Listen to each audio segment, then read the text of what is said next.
안녕하세요 여러분, 에데나입니다. 오늘은 제가 실제로 끌어당김의 법칙을 실행하면서 벌어진 경험담을 여러분께 공유해 드리고자 합니다. 조금 긴 영상이 될 듯 하지만 신기하고 재미난 사건이니 끝까지 들어주시면 감사하겠습니다. 저는 예전에 100번 쓰기를 시도한 적이 있는데요. 맨 처음 그걸 시도했을 때는 하루에 100번씩을 쓴 게 아니라 하루에 한 번이라도 꼭 꿈을 손으로 쓰는 것을 100일간 해보자라는 느슨한 마음으로 했었어요. 시도 그 자체와 작게라도 이루어내는 성공에 의미를 두고 시작했었지요. 저는 그것만으로도 제게 상당한 변화가 생겼다고 느꼈는데요. 하지만 그것은 제 마음 안에 일어나는 변화들이라 누군가에게 가시적이고 현실적인 어떤 사건으로 보여줄 만한 일은 크게 딱히 없었답니다. 제가 아무리 저는 이 법칙을 사용하면서 행복과 즐거움과 풍요로운 상태를 누리고 있다고 얘기해도 사람들은 눈에 보이지 않고 손에 쥐어지지 않는 것들에 대한 가치는 대단치 않은 것으로 여기기 쉬운지라 그건 뭐 그냥 본인 맘먹기에 달린 거 아니냐고 생각할 수도 있을 것 같아요. 오늘 영상에서는 나름대로는 가시적인 사건이다 싶을 만한 일도 영상의 후반에 나눌 예정이니 꼭 끝까지 시청해주세요. 저는 그렇게 자유로운 형태로 제 맘대로 쓰고 싶은 횟수의 꿈을 쓰기를 140일쯤인가 하다가 어느 날 유명한 유튜버이신 하와이 데저택님의 영상을 보고서 다시 한번 100번 쓰기에 제대로 도전해보자고 마음먹게 되었어요. 이번에는 100일 연속만이 아니라 무슨 일이 있더라도 무조건 100번을 채우는 방식으로 말이에요. 그렇게 100번 쓰기를 해온 지 벌써 95일 정도를 훌쩍 넘어가서 곧 100일을 채우게 됩니다. 당연히 제 맘대로 매일 꿈을 써오던 것에 비해 무조건 100번을 채우는 것은 더 힘들었어요. 손가락이랑 손목도 아프고 시간도 무조건 30분가량은 필요했답니다. 이게 고작 30분이라고 느낄 수도 있지만 100일 동안 매일 30분을 똑같은 문장을 반복해서 쓰는 데에 시간을 쓴다라는 것은 꽤나 인내와 끈기가 필요합니다. 하지만 우리는 사실 어떤 능력을 키우기 위한 모든 종류의 훈련이 그렇게 이루어진다는 것을 꼭 기억할 필요가 있는 것 같아요. 11월 1일부터 시작된 저의 잠재의식을 바꾸는 이 두 번째 훈련 기간 동안 제게는 어떤 일들이 일어났을까요? 문득 100일이 다가오는 지금 제가 얼마나 변했는지가 궁금해서 지난 시간들을 되짚어 보았답니다. 저는 일단 파이프라인이 하나 늘었습니다. 저의 재정적 풍요를 위해 사용해 볼 수 있는 도구가 하나 더 생긴 셈인데요. 꿈을 계속 적다 보니 도저히 그냥 그는 그 꿈에 도달할 수가 없을 것 같은 거죠. 이게 정말 신기한 것이 우리가 손으로 적고 있는 것과 우리의 현실이 매칭이 되지 않을 때 우리는 둘 중 하나의 선택을 반드시 하게 되는 것 같아요. 그 꿈에 다다르기 위해 우리의 행동을 바꾸거나 아니면 그냥 포기해버리는 그 두 가지 선택이요. 그러니 꿈을 적어보기 시작하면 알 수 있습니다. 내가 그 꿈을 믿고 있는 사람인지 아닌지요. 믿고 있는 사람은 행동이 바뀔 수밖에 없습니다. 그건 너무 분명해요. 아무것도 바뀌지 않으면서 계속 꿈을 적고 있다면 그 사람은 어딘가 크게 부조화가 있는 사람인 거예요. 멈추지 않고 꿈을 계속 적어나가고 있다면 분명 달라지고 있는 무언가가 있을 것입니다. 그러니 100번 쓰기는 저는 무조건 해보라고 하고 싶습니다. 저는 제 꿈과 제 현실을 조금이라도 더 매칭시키기 위해서 열심히 유튜브로 돈을 벌 여러 방법들을 찾아봤어요. 그 전까지는 도보 배달과 앱테크가 제 부수입의 전부였습니다. 그 돈들도 물론 도움이 되긴 했지만 이제까지와 같은 방법만으로는 이제까지의 수익 정도에서 벗어날 수가 없었습니다.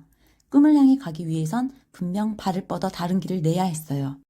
열심히 유튜브를 뒤지던 중 거의 홀린 듯이 어떤 분을 구독하고 그분의 카페에 가입하고 그리고 그분의 오프라인 브랜드 블로그 강의를 들었습니다. 사실 이제까지 수없이 많은 강사들을 유튜브에서 봤지만 한 번도 돈을 내고 누군가의 강의를 들을 마음도 들지 않았고 그럴 여유도 제게는 없었습니다. 그리고 저 역시 많은 사람들이 유튜브에서 강의를 파는 분들을 보면 의뢰의 생각하듯 저들은 자기 강의를 팔아서 부자가 되는 사람들이라는 인식이 마음속에 있었답니다. 그래서 저는 제가 그분의 강의를 신청한 것이 지금도 신기하기만 합니다. 그때 제 마음속에 있었던 어떤 강렬한 바람은 길을 찾고 싶다도 있었지만 사실은 새로운 길까진 모르겠고 적어도 나를 둘러싼 이 느낌, 이 불가능의 에너지 속에서 벗어나고 싶다는 생각을 강렬하게 했던 것 같습니다. 여기서 벗어나 저들이 있는 에너지 속으로 들어가고 싶다.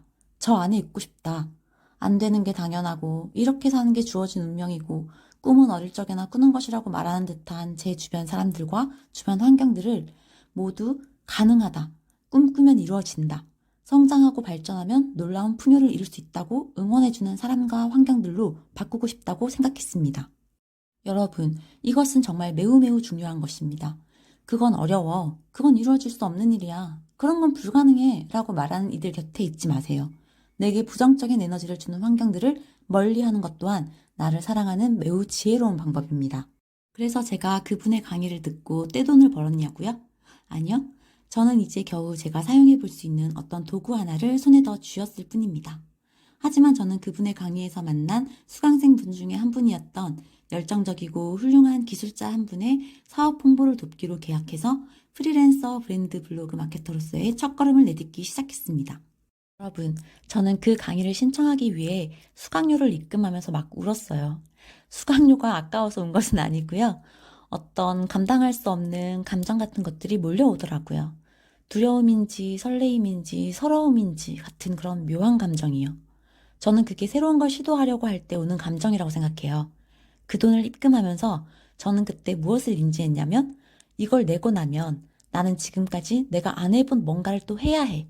새로운 걸 배워야 하고 그러면 내 행동과 내 생활 패턴들이 달라질 거야 라는 걸 인지했고 제 깊은 내면에서 그것에 대한 상당한 반발을 하고 있다는 것도 느꼈어요.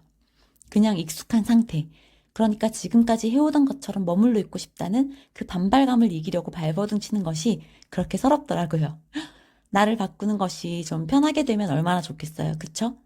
근데 그건 정말 쉽지 않은 일이에요. 그렇기 때문에 우리는 우리의 잠재의식을 바꿔주는 훈련을 해야 합니다.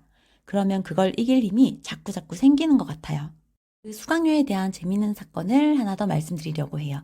저는 수중에 가진 여윳돈이 없는 상태였습니다. 그래서 그때 끌어당김의 법칙을 실행했어요.